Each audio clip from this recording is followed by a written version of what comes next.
Hi, my name is Melissa Rawnson and this is my AIPT simulation assessment. I have created the session plan for the client's up-and-coming training session. I have made sure the client Brad knows the location of the training session, and I had reconfirmed with him 1 hour before he is meant to arrive. I have reread the session plan before the client has arrived to make sure I understand and remember the session. I have made sure that all equipment I intend to use is set up and laid out in the order I intend to use it. And I have also made sure that no one else is requiring this equipment whilst I run this session. All equipment that is required for the session has been checked for any faults or possible hazards to my client. The equipment I intend to use is safe and no changes are required. I have checked all of the training area and have not found any potential hazards to my client, so the area is safe to train. Hi Brad, and welcome to today's session. I see here that you've already filled out the health profile that I provided for you. Yep. So you don't have any medical conditions that may make it dangerous for you to participate in any physical activity? No, not that I know of. You haven't noted here any diagnosed muscles or bone joints that could make it worse for you to participate in any exercise? No. Have you ever experienced any unexplained chest pain or discomfort in the chest whilst exercising? No. No. So overall, looks like you're generally healthy, and it should be safe for you to participate in this fitness program.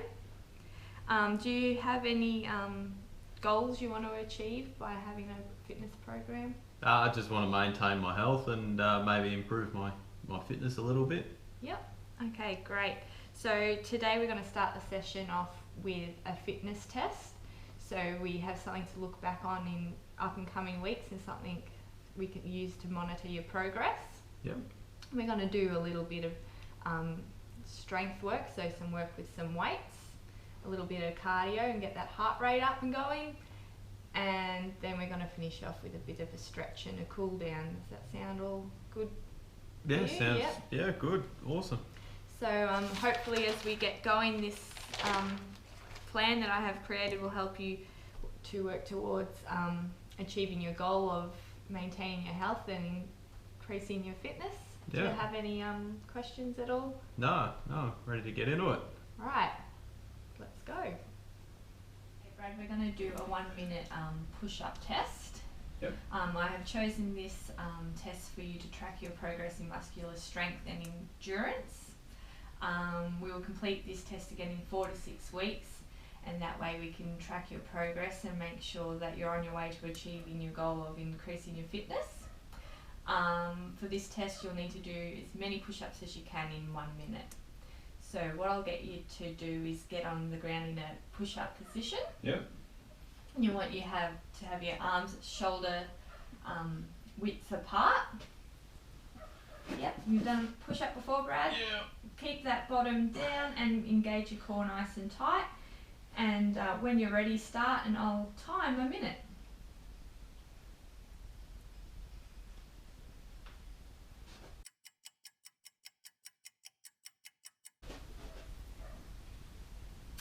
Okay, that's been a minute, Brad. How'd I go? And you've done 47 push-ups in the minute. Awesome. I'll just have a look at your results here so I can compare your test with the norms. So you've got 47, which puts you in the good category. If you got more than 54, it'll put you in excellent. So you've got something to work towards there. So we'll reassess that in 4 to 6 weeks and see if you've made any improvements. Well, cool. Okay, Brad, now we're going to do a dumbbell chest press. This works your pectorals, your shoulders and your triceps. So I'm just going to sit on the bench here and demonstrate how to do it, and then I'll get you to have a go. So I'll get you to lie back on the bench. So your feet are firmly on the ground and you're comfortable. Extending your arms up directly above your chest, and then I want you to bring your arms down to 90 degrees so they're level with your chest. You don't want to drop them past your chest, just to 90 degrees, nice and level, and then push back up. And that's one set. So you want to come down, remembering to engage that core, breathing out as you push up, and breathing in as you're coming down. Alright, so I'll just get you to do a set of 10 of those for me, Brad.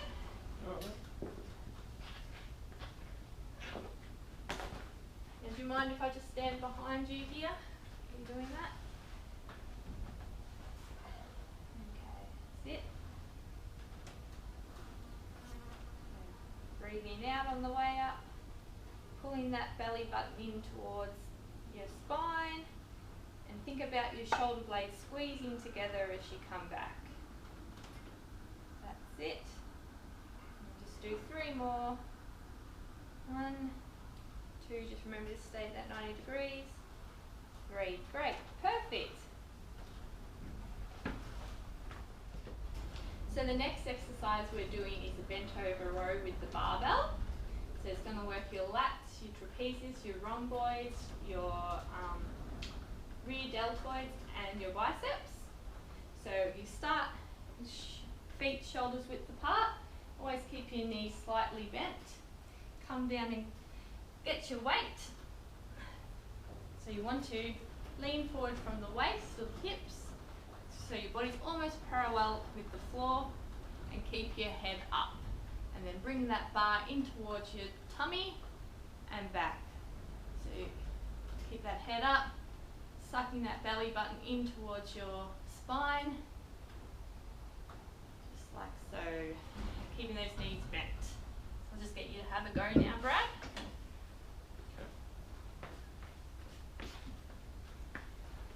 Your knees slightly bent. And keeping your head looking forward. How's that feel? Good. So whilst you're doing the exercise, concentrate on the muscles that you're working. And you can feel that's working well for you. Yeah. Okay, great. Pop that down, Brad. Beautiful. Right, so now we're going to do a lunge. Using no weights, just your own body weight. So for a lunge, we're working our glutes, our hamstrings, our quads, our calves. We're also working our core and back because we're using these muscles whilst we're keeping ourselves stable and upright. So for a lunge, you want to keep your shoulders nice and back, but relaxed at the same time. You're stepping forward whilst looking forward. You want to come down so your knees are at 90 degrees. Making sure that knee's directly over your ankle. And pushing back up with the heel. So straight down, back up with the heel. Making sure your back knee doesn't touch the ground. So, and then you can change sides. So if you do 1 set of 5 each side, Brad. Okay.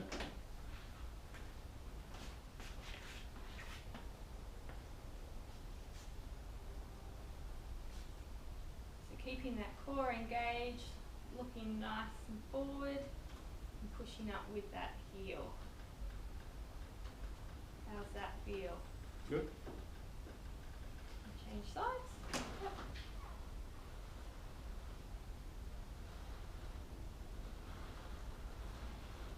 Great.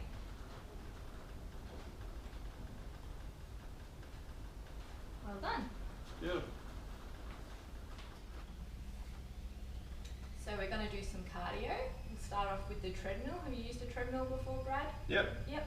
Alright, so I'll just run you quickly through how to use this one. All different treadmills have different features and buttons in different locations. So most importantly, this is the stop button and the emergency stop button. If you get into any trouble, just press one of these 2 buttons and the treadmill will stop. So we'll press start to get going. On this treadmill, the speed is on here and here to increase your speed or decrease your speed. And your incline is on this side here. So the incline is putting a tilt on the treadmill, so you'll walk like you're walking up a hill. So do you want to increase the speed a little bit there, Brad? maybe to 3 or 4 k's an hour. How's that feel? Alright. Good walking pace? I'll maybe a little bit quicker for walking. Yep, okay.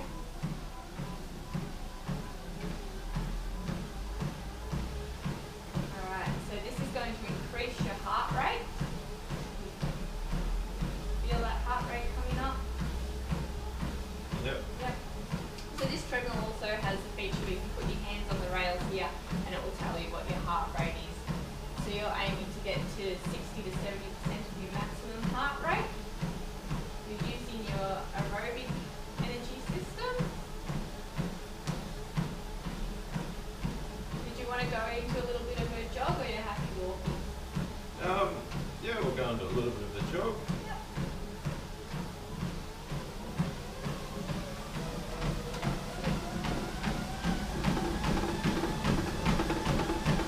So to make this a little bit trickier, I guess you'd say, you can put an incline on, so like you're running uphill, and then also increase your effort. How's that make you feel, Brad? Good.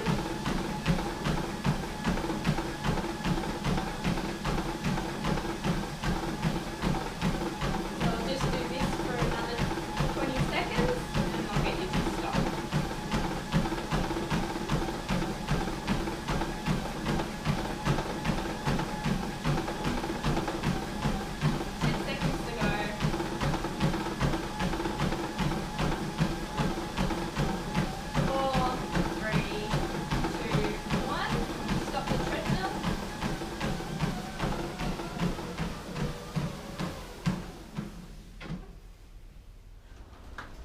We're going to do a bit of skipping for a bit of cardio. Have you skipped before, Brad? Not for a long time. Not for a long time. Okay, so just a bit of a refresher. You want to always keep your knees nice and soft, bouncing on the balls of your feet. And yes, like I said, keeping those knees soft so you don't get any knee injuries. So as well as being good for cardio and getting your heart rate up, skipping's good for your core, your legs and your arms as well. So I'll just have a little go. You only just need to clear the rope, no big jumps. Just over the rope, like so. Bouncing from the balls of your feet. So I'll get you to have a go.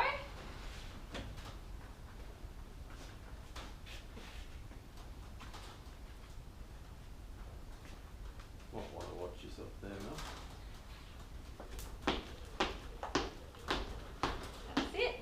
Well done. So in this program you might want to do that. Start at a minute and then work your way up to 3 to 5 minutes to work on that fitness level. How's that sound? Awesome. Great. Now, Brad, boxing is a great innovative cardio option. It increases your heart rate and strengthens various muscle groups all at the same time. It helps to develop your endurance and coordination, and you can increase and decrease the intensity to suit your fitness level. So what we're going to start with is some left-right combinations. So I'll get you to start with your left foot forward.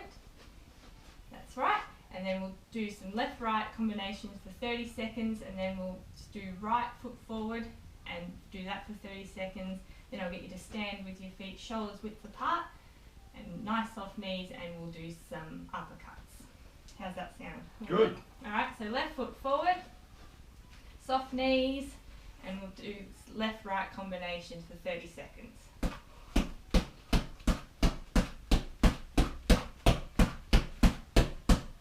Good speed, Brad? Yeah, I think so. You feel that heart rate increasing? Yeah.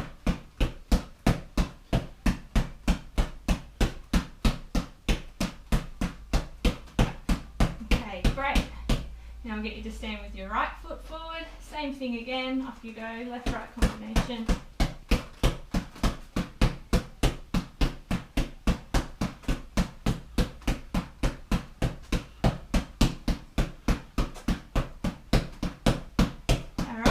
Now we'll go for those uppercuts, so stand with your feet shoulder width apart, sitting nice and deep, soft knees, and left-right combination again for 30 seconds.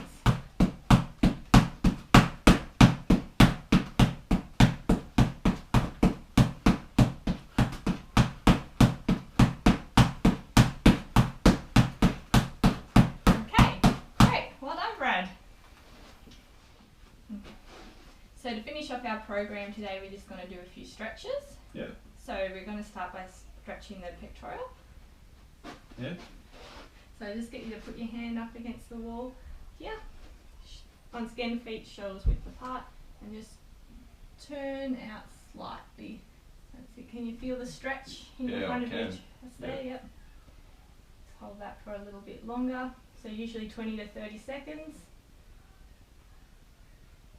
And swap. Turn around and do that on the other side.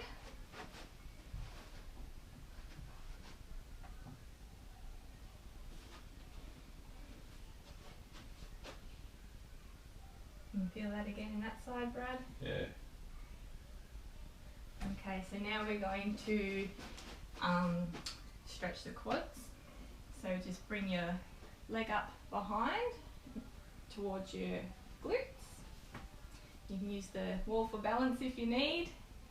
And try and keep your knees together and feel that stretch up the front of your legs there.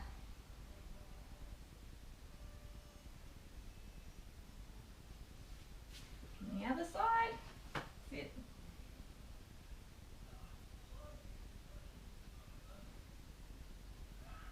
Okay, great. How'd you find today's program? Good.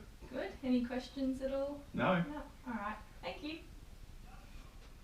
Okay, so now I'm going to talk to you about what I would do if I had a client with hypertension. Hypertension is high blood pressure, and it is a significant risk factor for heart disease, stroke, and cardiovascular disease. If my client has got high blood pressure, I would make sure they had sought medical clearance before they participate in any exercise or physical activity. Hypertension can be prevented and managed through healthy lifestyle and regular activity. It is recommended that exercise for someone with hypertension comprises of a mix of moderate to vigorous aerobic activity for 30 minutes 4 to 5 times a week. It is important to consider any antiarrhythmic medications a client may be taking, as this may affect the maximal aerobic power and exercise heart rate. It is also important for these clients to have an extended cool down, because they are at greater chance of becoming hypotensive, fainting, and having arrhythmias post-exercise. Symptoms I would be looking out for whilst training the client with hypertension would include chest discomfort, palpitations, and breathlessness. If my client had lower back pain, once again I'd make sure they'd sought medical clearance before participating in any activity. Lower back pain can be caused by poor posture, incorrect technique, or direct injury. I would avoid planning any exercises that involved heavy lifting, exercises that involve barbells or dumbbells, or any other exercises that put pressure on the lower back, such as burpees or push-ups. I would focus on the client's technique and posture and include exercises that strengthen the trunk and the core, such as leg rises or exercises that use a fit ball. Knee injuries can be caused by awkward movements, falls, collisions, sudden twists, excessive force, and overuse of the knee joint and supportive structures. I would talk to my client about the type of knee injury they have and discuss with them any exercises that trigger pain or make the injury worse. Once again, I would make sure that a client with knee injury had medical clearance before participating in any programs. A client with knee injury should avoid exercises that put direct weight or pressure on the knee, such as a deep squat, jumping, or running. They should aim to strengthen the area by doing lower body weight exercises, nothing weighted, and low impact cardio such as cycling. Continually communicating with the client regarding their injury should take place, and ensuring that they are using the correct technique is crucial to preventing further injury.